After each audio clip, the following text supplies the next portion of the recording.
Hello friends. आज मैं बात कर रहा हूं एक बहुत ही इंपॉर्टेंट स्टडी के बारे में जो अमेरिकन जर्नल ऑफ ऑफ्थेल्मोलॉजी में अभी रिसेंटली छपा है। और ये स्टडी है काले मोतिये के बारे में कि काला मोतिया होने के चांसेस किन किन लोगों में ज़्यादा होते हैं। पहले तो बात करते हैं कि आप लोग शायद समझते होंगे काला मोतिया होता क्या है। जो लोग नहीं जानते उन्हें बता दें कि इसे ग्लूकोमा भी कहते हैं। और इसका अर्थ होता है कि आपकी आंख का प्रेशर बढ़ जाए।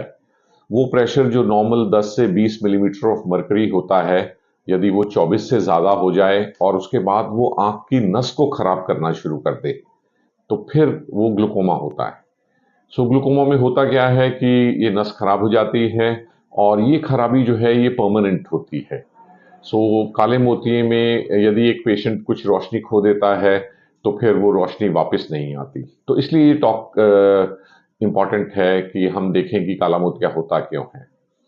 अब तक के स्टडीज़ के हिसाब से हम लोग ये जान चुके हैं कि हेरिडिटरी से ग्लूकोमा होता है। तो वो लोग जिन जिन में उनके माता पिता, दादा दादी या कोई और रिलेटिव्स, नाना नानी में भी यदि किसी में काला मोतिया रहा है तो उन्हें फिर अपनी रेगुलर जांच करानी चाहिए, क्योंकि काले मोतिये का पता जांच से ही चलता है। यदि आप उसके सिम्टम्स का इंतजार करेंगे तो शायद बहुत देर हो जाएगी और तब तक काफ़ी विजन का लॉस भी हो जाएगा। और काले मोतिये में विजन का लॉस इसलिए शुरू में पता नहीं चलता क्योंकि वो साइडों से होता है। साइडों की चौड़ाई दिखनी कम हो जाती है, लेकिन सीधा सीधा सब अच्छा दिखता है।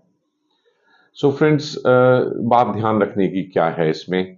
इसमें यह है कि इस नई स्टडी में ये पाया गया है कि मानसिक तनाव या स्ट्रेस, और वो भी क्रॉनिक यानी कि लंबे समय तक चलने वाले मानसिक तनाव का सीधा सीधा संबंध पाया गया है काला मोतिया होने से।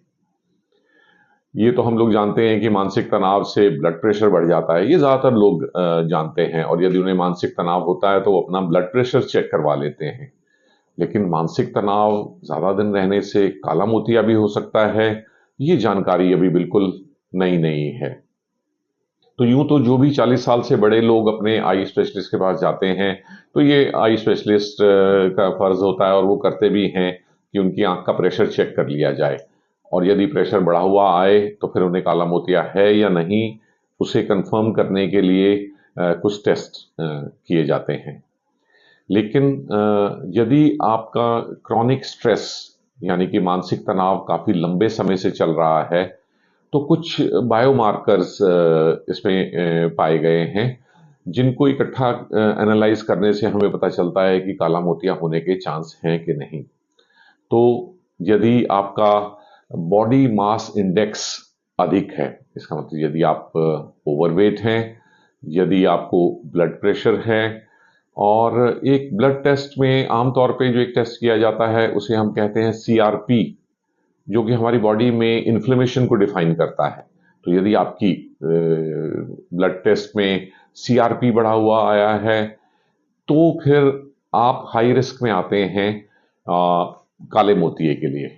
और यदि कहीं आपकी फैमिली में हिस्ट्री है काले मोतिये की तो फिर आपको सजग हो जाना चाहिए और अपने डॉक्टर से कहना चाहिए कि वो आपकी आई का प्रेशर ज़रूर चेक करें और काले मोतिया है या नहीं उस पर नज़र रखें।